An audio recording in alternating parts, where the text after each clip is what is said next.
बिस्मिल्लाहिर्रहमानिर्रहीम बिस्मिल्लाहिल-फत्ताहिल-अलीम अस्सलाम वालेकुम रहमतुल्लाहि व बरकातहू। वाचडे सब्सक्राइबर, उम्मीद करता हूँ, दिल से दुआ करता हूँ कि आप सब लोग ईमान और सेहत की बेहतरीन हालत पे होंगे। मैं motivational speaker, leadership, business coach, master trainer, language trainer professor Ahmad Raza. आज के जो हमारा लेक्चर है जी, ऑन डिमांड लेक्चर है।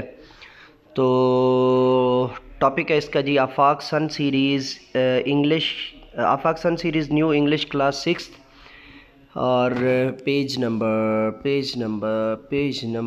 It would be I think 162। So let's get started. और चलिए शुरू करते हैं जी।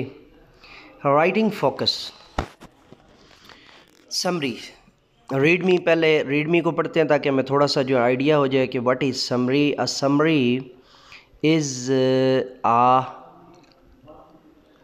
brief paragraph about a poem or text. Its description or a description the main idea of the poem or a text. There are few steps to write a summary. ये बड़ी मुश्किल से मैंने पढ़ा है और आप मेरी आंखों का इम्तिहान क्यों लेने लग जाते हैं। इतने अच्छे बच्चे हो गए हैं। अब तो आपको जो है ना वो 2 साल हो गए, 3 साल हो गए हैं, बल्कि 3 साढ़े 3 साल से चैनल रेगुलर जो है वो अपनी खिदमत सर अंजाम दे रहा है।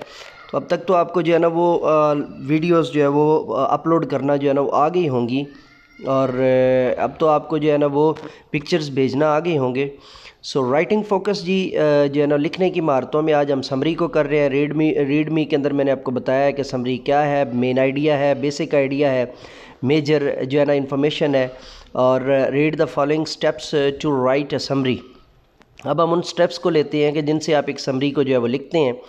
पहला स्टेप है जी read the text in detail. पहला स्टेप क्या है जी, read the text in detail. कि जो सारी समरी है, चाहे उर्दू की है चाहे इंग्लिश की है, तो उसको आप बहुत डिटेल से एक दफ़ा सारे मतन को पढ़ें। नंबर 2 है जी अंडरलाइन द टॉपिक। आप टॉपिक को अंडरलाइन कीजिए, टॉपिक सेंटेंस को अंडरलाइन कीजिए in each paragraph and bold it. सबसे पहले तो हर पैराग्राफ के अंदर जो टॉपिक है उसको जो है वो बोल्ड कर दीजिए और उसको अंडरलाइन कर लीजिए। मोस्ट इंपॉर्टेंट पैराग्राफ जो है या मोस्ट इंपॉर्टेंट लाइन जो है ना वो ये है। उसके बाद है जी नंबर 3 है highlight the keywords. Highlight the keywords जो है वो कीवर्ड्स जो है वो उनको आपने नोट डाउन करना है, जैसे हम गैप्ड समरी के अंदर किया करते थे, आपको याद होगा।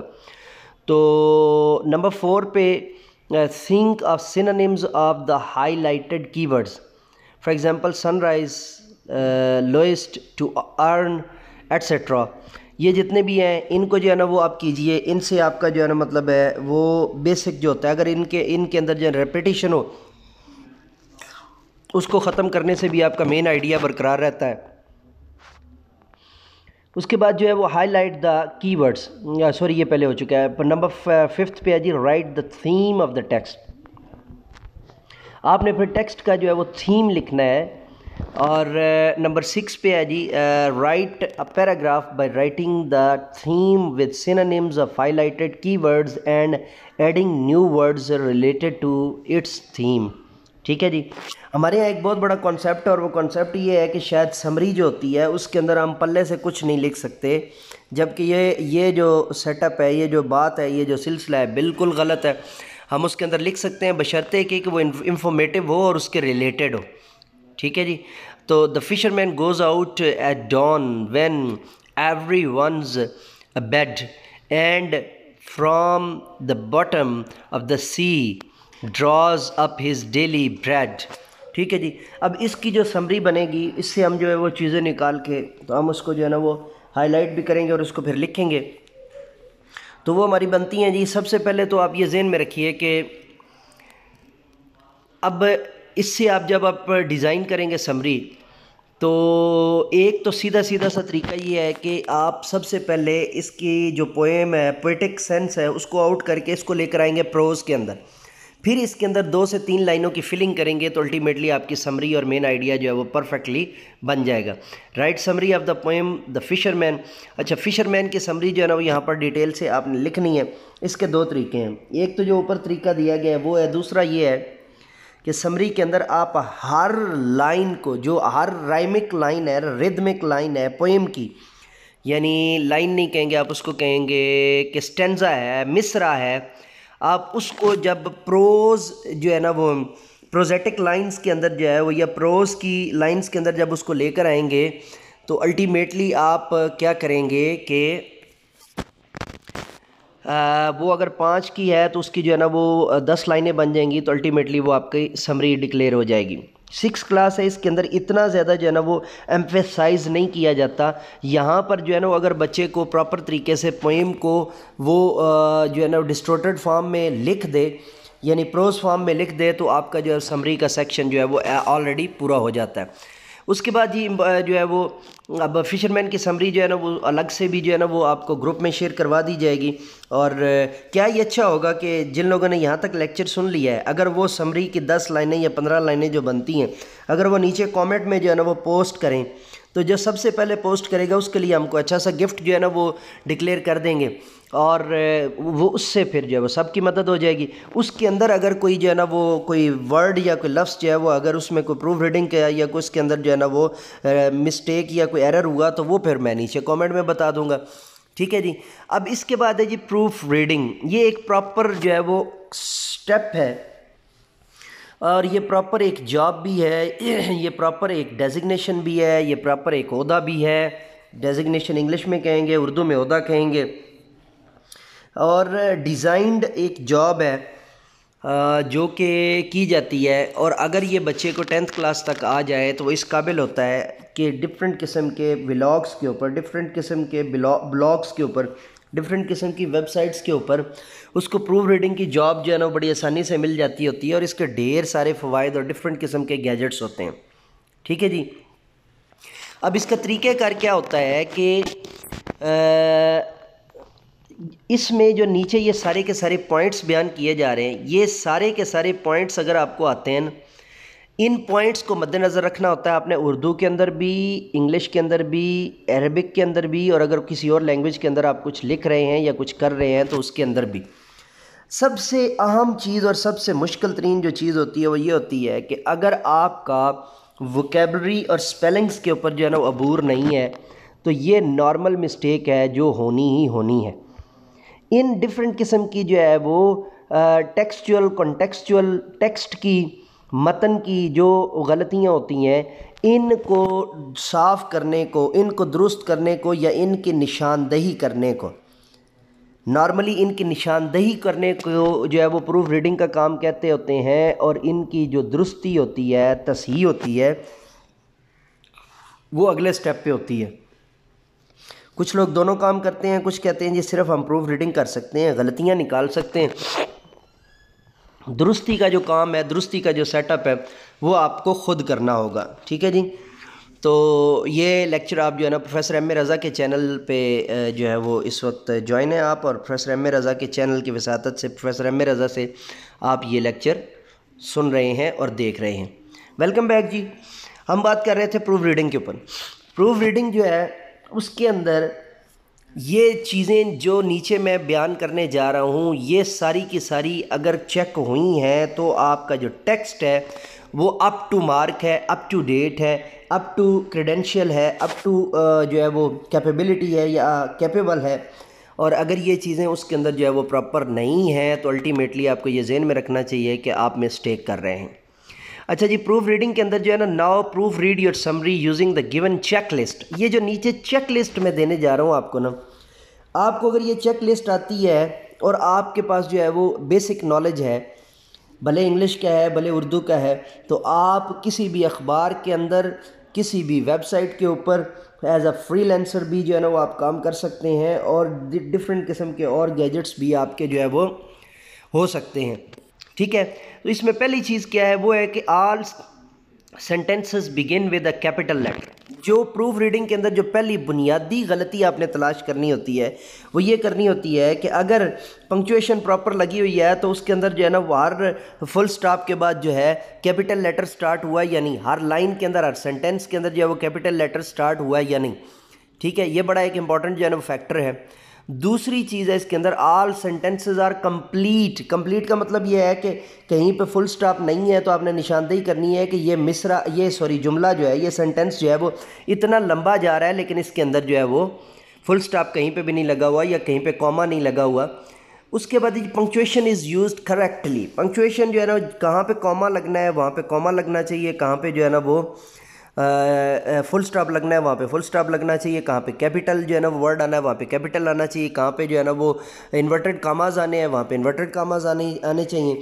और उर्दू के अंदर जो है वो रमूज़ औकाफ कहते हैं इनको, जिसमें जो है ना वो वक्फ़ा होता है, ख़त्मा होता है, सख्ता होता है, और डिफरेंट किस्म के जो है ना वो और जो है वो ख़त होता है, वावैन होते हैं, वो सारे के सारे इसके अंदर जो है वो मौजूद होते हैं। तो ये इंग्लिश के अंदर भी आपके काम आने वाली चीज़ है और उर्दू के अंदर भी आपके काम आने वाली चीज़ है। उसके बाद है जी पंक्चुएशन इज़ यूज करेक्टली के बाद है जी spellings have been checked and corrected. Spellings जो होते हैं ना, इसमें 2-3 जो है वो क्राइटेरियाज़ होते हैं। इंग्लिश के अंदर जो स्पेलिंग्स होते हैं, अगर आपने जो है ना वो डेली लैंग्वेज के हिसाब से देखने हैं तो और होंगे, स्लैंग लैंग्वेज के हिसाब से देखने हैं तो और होंगे, पर्टिकुलर लैंग्वेज के हिसाब से देखने हैं तो और होंगे, नॉर्मल लैंग्वेज के हिसाब से देखने हैं तो और होंगे, और लिटरेरी जो है ना वो लैंग्वेज के एतबार से जो है ना वो लिटरेटी जेम्स के तौर पे देखने हैं तो फिर वो और होंगे। ठीक है, ये बात ज़हन में रखिएगा। तो इसकी मैं एक छोटी सी मिसाल आपको दे देता हूँ। मिसाल के तौर पे जो है ना वो ब्रिंग फोर्थ का मतलब होता है आगे लाना या आगे होना, या जो है ना वो पैदा करना, या इस तरह के जो है ना वो मानों में। अगर ब्रिंग का आप तर्जुमा और कर देते हैं, फोर्थ का और कर देते हैं, तो ये जो है ना वो लिटरेरी लैंग्वेज के अंदर आपका जो है वो गलत हो जाएगा। चूँकि ये फ्रेजर वर्ब है, इडियोमेटिक एक्सप्रेशन है, तो इसका तर्जुमा इकट्ठे होगा और इसकी मर्ज़ी के मुताबिक होगा, और जो माना है ज़रूरी नहीं है कि वो तर्जुमा जो है ना वो हो। ठीक है। तो ये चीज़ जो है ना, उससे अगला पॉइंट है जी, there are no errors in parts of speech. Parts of speech में कोई एरर नहीं होना चाहिए। पार्ट्स ऑफ स्पीच का मतलब ये है कि सब्जेक्ट की जगह पे ऑब्जेक्ट ना हो, ऑब्जेक्ट की जगह पे जो है वो वर्ब ना हो, और वर्ब की जगह पे जो है ना वो ऑब्जेक्ट या सब्जेक्ट में से कोई रिपीट ना किया गया हो। मतलब हर चीज़ जो है ना इंग्लिश के हिसाब से, इंग्लिश के सीक्वेंस पे SVO के मुताबिक सब्जेक्ट वर्ब जो है ना वो ऑब्जेक्ट के जो है मुताबिक होनी चाहिए, या SVO के मुताबिक सब्जेक्ट वर्ब और जो सब्जेक्ट वर्ब एग्रीमेंट है या उसके मुताबिक जो है वो प्रॉपर तरीके से होनी चाहिए। उसके बाद है जी सेंटेंसेस वेरी इन लेंथ। अच्छा, सेंटेंसेस वेरी करते हैं लेंथ के हिसाब से, कोई बड़ा होता है कोई छोटा होता है, लेकिन जब आप पैराग्राफ्स को डिफ़ाइन कर रहे होते हैं ना उसमें तरीक़ेकार, उसमें सिलसिला, उसमें वो थोड़ा और होता है, उसके हिसाब से चीज़ों को जो है ना वो करना होता है। उसके बाद है जी सेंटेंसेस वेरी इन लेंथ।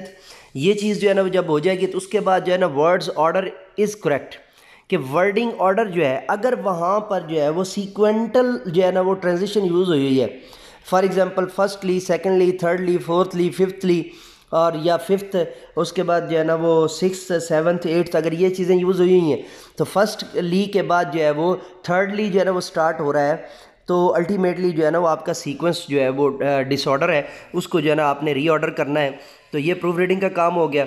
और ये कुछ काम है जो आप अगर अच्छे तरीके से जो है वो अपनी मेहनत करते हैं, सिलसिला जो है ना प्रॉपर तरीके से करते हैं, तो कोई भी जो प्रूफ रीडिंग की जॉब होती है वो नहायत अच्छे तरीके से किसी भी अच्छी वेबसाइट पे, किसी भी अच्छे अखबार के अंदर, किसी भी अच्छे रिसाले के अंदर आप पार्ट टाइम भी कर सकते होते हैं और फुल टाइम भी कर सकते होते हैं। बरकैफ जो है ना यहाँ पे चूँकि ये 6 क्लास का सिलेबस है, तो 6 क्लास के बच्चे को अगर प्रूफ रीडिंग के अंदर ये चीज़ें आप करवाना शुरू कर दें, तो मैं आपको गारंटी देता हूँ कि वो बच्चा जब 7th और 8th में आएगा तो इंग्लिश के अंदर उस बच्चे की न सिर्फ जो है वो प्रायोरिटीज़ जो है वो सेट हो चुकी होंगी, बल्कि उसके साथ साथ जो दीगर चीज़ें जितनी भी होंगी वो फ्री ऑफ कास्ट जो है ना वो एडजस्ट हो रही होंगी, और उनमें कोई किसी किस्म का जो है वो एम्बिग्विटी नहीं होगी, और वो ख़ास तौर पे आपके लिए वो बच्चा जो है वो मिशल राह होगा, टॉर्च बीरर होगा, और आपकी बेहतरीन प्रोडक्ट के तौर पे सामने आएगा। जिस टीचर के पास भी जाएगा तो वो आपको गायबाना तौर पर जो है वो सैल्यूट करेगा कि यार कमाल मेहनत की है स्टूडेंट ने, टीचर ने, और कमाल मेहनत हुई है स्टूडेंट के ऊपर, और ज़बरदस्त जो है ना वो चीज़ें जो है ना वो हुई हैं। तो ये जो है ना वो प्रूफ रीडिंग जो है ना इट्सेल्फ, और अगर आपको कहीं पर भी ना मिले तो फिर मुझे बताइएगा, मैं तो हूँ ही ना आपके लिए। अब तो शेख गूगल भी कहना शुरू कर दिया आपने मुझे, हैं हल्लल मुश्किलात के तौर पे भी जो है ना वो कहना शुरू कर दिया है, पीर ऑफ हल्लल मुश्किलात जो है ना, पीर ऑफ मुश्किलात भी कहना शुरू कर दी है। मोहब्बतें हैं आपकी मेरे पास, तो उसके अलावा कुछ और है ही नहीं है।